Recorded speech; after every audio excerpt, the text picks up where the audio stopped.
जैसे कि आप सबके इल्म में है कि doctor Abu Salman Shahjahanpuri national college में दरस व तदरीस से भी वाबस्ता रहे, और जहाँ वो दरस व तदरीस से वाबस्ता रहे तो वहीं उनके एक साथी डॉक्टर तौसीफ़ इस वक्त हमारे दरमियान मौजूद हैं। दावत ख़िताब देंगे उनको और उनके ख़यालात से आगाही हासिल करेंगे। डॉक्टर तौसीफ़।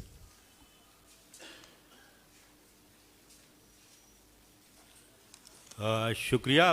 पहले तो मैं वजाहत करूं कि मैं उनका साथी नहीं था बल्कि उनका शागिर्द था, और वो उर्दू पढ़ाने आए थे नेशनल कॉलेज में।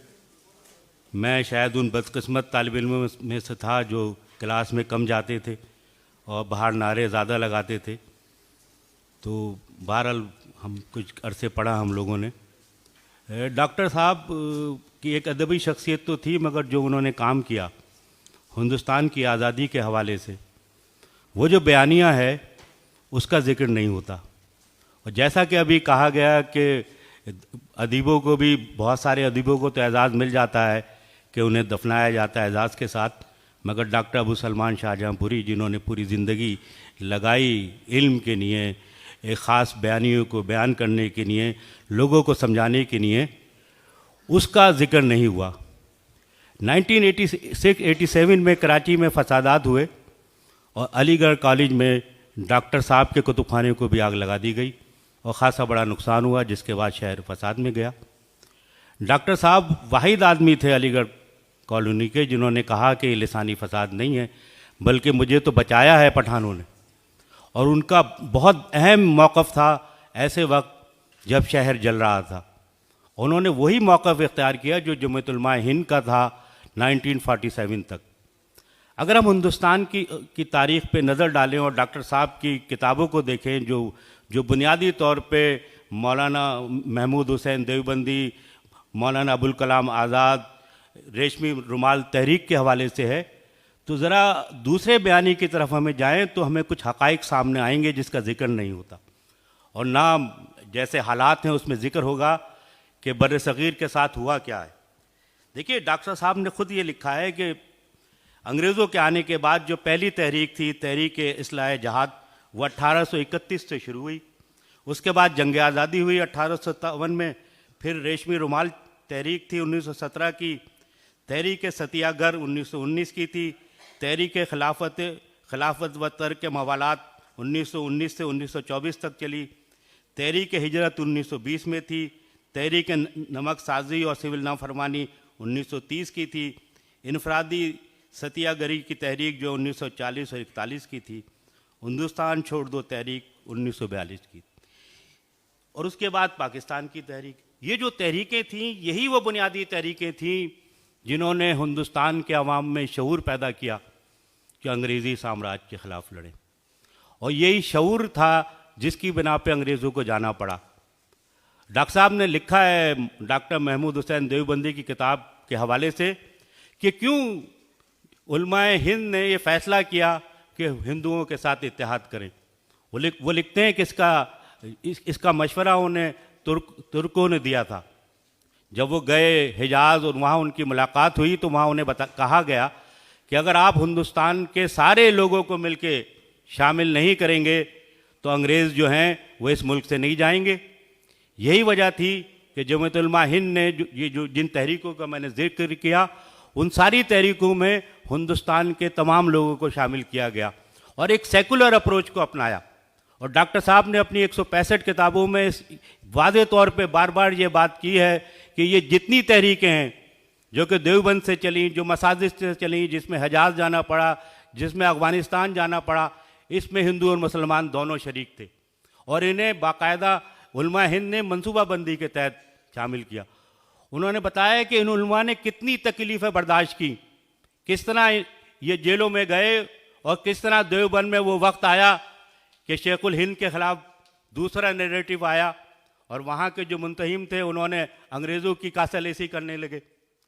कई अकाबरीन का जिक्र आता है जो हमारे यहाँ बड़े मारूफ हैं, और पाकिस्तान में तहरीक पाकिस्तान और ये जो करारदाद मकासिद के नहीं आते हैं, उनमें एक साहब वही थे जो गवाह बने, और उन्होंने वो इस्तकबालिया लिखा जो अंग्रेज़ गवर्नर के लिए पेश किया गया। तो ये जो नैरेटिव है इसको समझने की ज़रूरत है कि अगर हिंदुस्तान में जमीयत उलमा इस्लाम की जो तहरीक थी और जो कांग्रेस की तहरीक थी, अगर वो चलती रहती और उसे मजहबी बुनियाद पर तकसीम नहीं किया जाता तो आज ये खित्ता कोई दूसरा मुल्क, दूसरा हिंदुस्तान होता। ये जो हमारे मुमकिन है आप में से बहुत सारे लोगों को मेरी बात पसंद ना आए, मगर जो कुछ अबू सलमान शाहजहाँपुरी ने लिखा और जो मैंने पढ़ा उसका हासिल यही है कि अगर ये एक मुश्तरका जद्दोजहद होती साम्राज्य के ख़िलाफ़ और एक सेकुलर जद्दोजहद होती तो हिंदुस्तान का नक्शा दूसरा होता और हिंदुस्तान एक ऐसा मुल्क होता जो कि एक बड़ी ताकत के तौर पे उभरता। और ये जो तजादात हैं जिसकी वजह से हम गुर्बत और अफलास का शिकार हैं वो नहीं होते। उन्होंने मौलाना अबुल कलाम आज़ाद के बारे में बहुत कुछ लिखा, बहुत सारे हक़ाइक़ लिखे और उनमें एक ही मुश्तरका बात है कि सारे हिंदुस्तानियों को मुश्तरका जद्दोजहद करनी चाहिए। बदकिस्मती की बात यह है कि जिन लोगों ने जद्दोजहद की वो गद्दार करार पाए। हमारे मुल्क में जो 1940 से ये जो मजहबी सिलसिला शुरू हुआ जिसकी बुनियाद पाकिस्तान पे बनी और उसकी जो भी वजूहात थी, उसके नतीजे में जिन लोगों ने आज़ादी की लड़ाई लड़ी उन्हें फरामोश कर दिया गया, हमारी तारीख से उसे निकाल दिया गया। अगर किसी एमए के तालिब इल्म से भी पूछा जाए कि देवबंद के उलमा की क्या तहरीक थी तो कहेंगे हमें क्या पता, हमें तो वो चंद मुसलमान आलिमों के नाम याद है जिन्होंने पाकिस्तान की हिमायत की थी।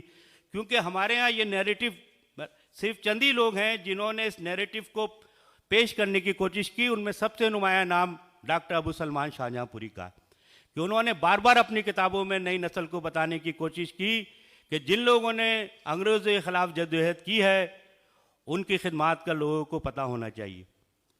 मैं ये समझता हूँ कि अगरचे कि हमारी आवाज़ बहुत मुबहम होगी और हमारे बयानिए से ज़्यादा दूसरा बयानिया बड़ा मजबूत है जो कि इन बातों को गद्दार करार देगा, कि हमें ये मुतालबा करना चाहिए कि जिन उलमाए कराम ने आज़ादी की जद्दोजहद में हिस्सा लिया है, मौलाना अबुल कलाम आज़ाद से लेकर मौलाना महमूद हुसैन देवबंदी और बाकी, उनका जिक्र हमारी निसा किताबों में होना चाहिए।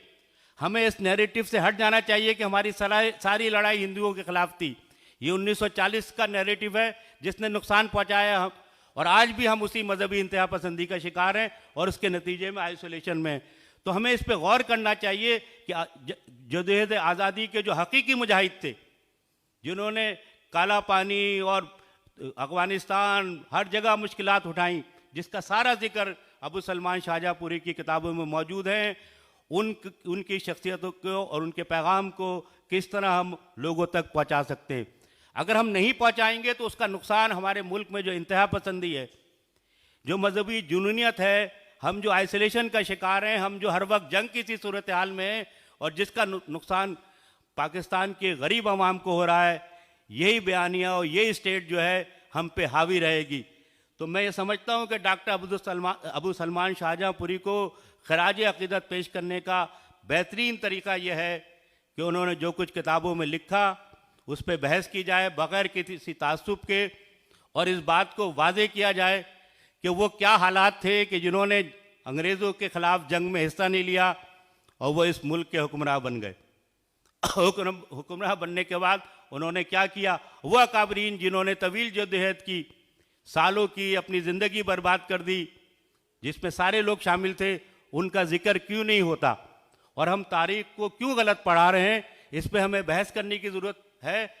और यही मेरा ख्याल है डॉक्टर अबू सलाम शाहजहाँपुरी की जो 165 किताबें हैं उसका बुनियादी मफहूम यह है कि हम लोगों को ये बात समझाएं। अगर हम ये बात समझाने में कामयाब हो गए कि हिंदुस्तान की जद्दोजहद एक मुश्तरका जद्दोजहद थी और वही जद्दोजहद कामयाब होती तो पाकिस्तान एक बड़ा अजीम खित्ता होता, तो हम डॉक्टर साहब को खराज अक़ीदत पेश कर सकेंगे।